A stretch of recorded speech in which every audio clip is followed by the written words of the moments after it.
And there you have it, only 139 days away from November 4th. And as Election Day moves closer, the issue of oil prices and gas prices is becoming a top priority. Senator John McCain's plan to open up the Gulf Coast and ANWR to drilling is picking up a lot of steam. In fact, President Bush, he lent his support earlier today. Scientists have developed innovative techniques to reach ANWR's oil with virtually no impact on the land or local wildlife. Urge members of Congress to allow this remote region to bring enormous benefits to the American people. Florida Governor Charlie Crist, who once heavily opposed the measure, has now changed his mind and is now pushing oil exploration as well. Joining us now is the author of the bestseller Days of Infamy, former House Speaker Newt Gingrich, who's with us. Mr. Speaker, I got to tell you something. We've been doing this on radio. We've been doing it here on Hannity Colmes, American Solutions.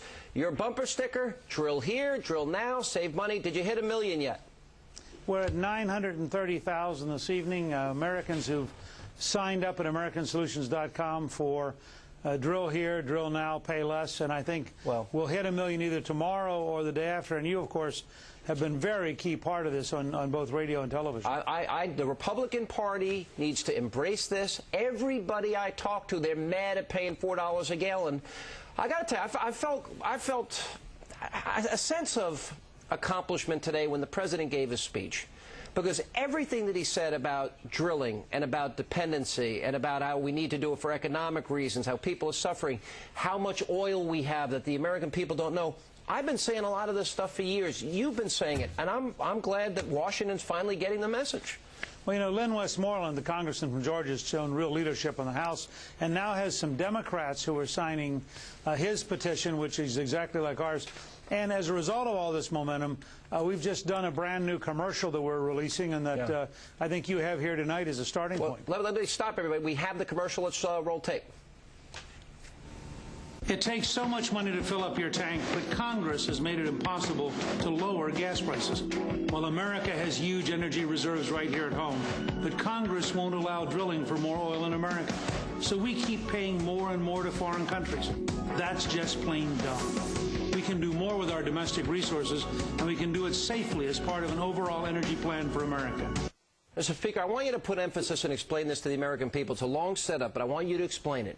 If we drilled in ANWR, if we extracted the oil shale from Wyoming, Utah, Colorado, if we drilled off the coast of Florida, in the Gulf, in California, we would have more oil than the entire Middle East combined, according to Investors Business Daily. That's right. If you look at the shale oil in the Rockies alone, that's about 3 times the Saudi Arabian reserve. If you look at the new breakthroughs we're getting in Montana and North Dakota, which is part of the Canadian model, that's a substantial amount of oil. If you look at what the Brazilians have now discovered in the Atlantic, which has gone from 10 billion barrels of reserve to 90 billion barrels of reserve in a year and a half, and you start extrapolating that here, we would actually be the major supplier of oil in the world. So here's, I don't want to turn this into a political issue, but I think people are mad enough that it should be a political issue. Am I fair or am I partisan when I say the following? Liberal policies, being beholden to environmental groups, have caused this dependency to grow over the last couple of decades. They are the problem, and frankly, if I have an American solution, mine is they should go. Am I accurate or am I being partisan? No, look, I think that the liberals in Congress have a period now in June, July, August, and September when they can rethink their position. Whatever your position was at $1.50 a gallon, at $4 and $5 a gallon, you better rethink it. And I think that there's an opportunity here for everybody in both parties to decide that it's better to produce energy in America rather than send money to foreign dictators. Welcome back. Bush's own Energy Department, and among other studies, all claim that drilling and drilling alone is not going to bring down the price of oil appreciably, and that's not what's going to change anytime soon, even in 10 or 15 years when that oil becomes available, the amount we pay at the pump. Alan, those studies are baloney. The Energy Department? Look, yes, the fact is we have had no surveys in the Atlantic Ocean for some 25 years. We've had no surveys in the Pacific. We've made them illegal. We have an absolute rule against trying to develop shale oil in the Rockies. And there, by the way, nobody doubts, there are absolute geological estimates that we have 800 billion barrels, 3 times the Saudi reserve, in shale oil in the Rockies that's accessible. We actually have about 7 trillion barrels, but they think 800 billion is available under current technology. But there's a deeper point, Alan. Back when they first started drilling in the North Sea, I just came back recently from a trip to Norway. The first 75 holes were dry.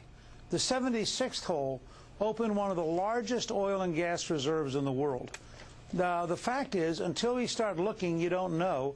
And if you start off by stipulating we're hopeless, then why not just send all the money to Saudi Arabia, beg the Saudis? But the point is, every study says you may bring it down 1 or 2 cents at the pump, and you just acknowledged that we don't even know how much oil is available. We can't predict ahead of time. Right. They may not even be enough to have the effect you're claiming it would have in the first place. Well, first of all, if you look at the Gulf of Mexico, we know how much oil and gas we're getting off Louisiana, Texas, and if you extrapolate that into the eastern Gulf of Mexico, you have a huge increase in oil and gas supply. Second, if you assume that on the entire American East Coast, we could find 2 fields the size of Brazil, you would have something like 80 billion barrels of oil, 5 times the size of the potential in Alaska.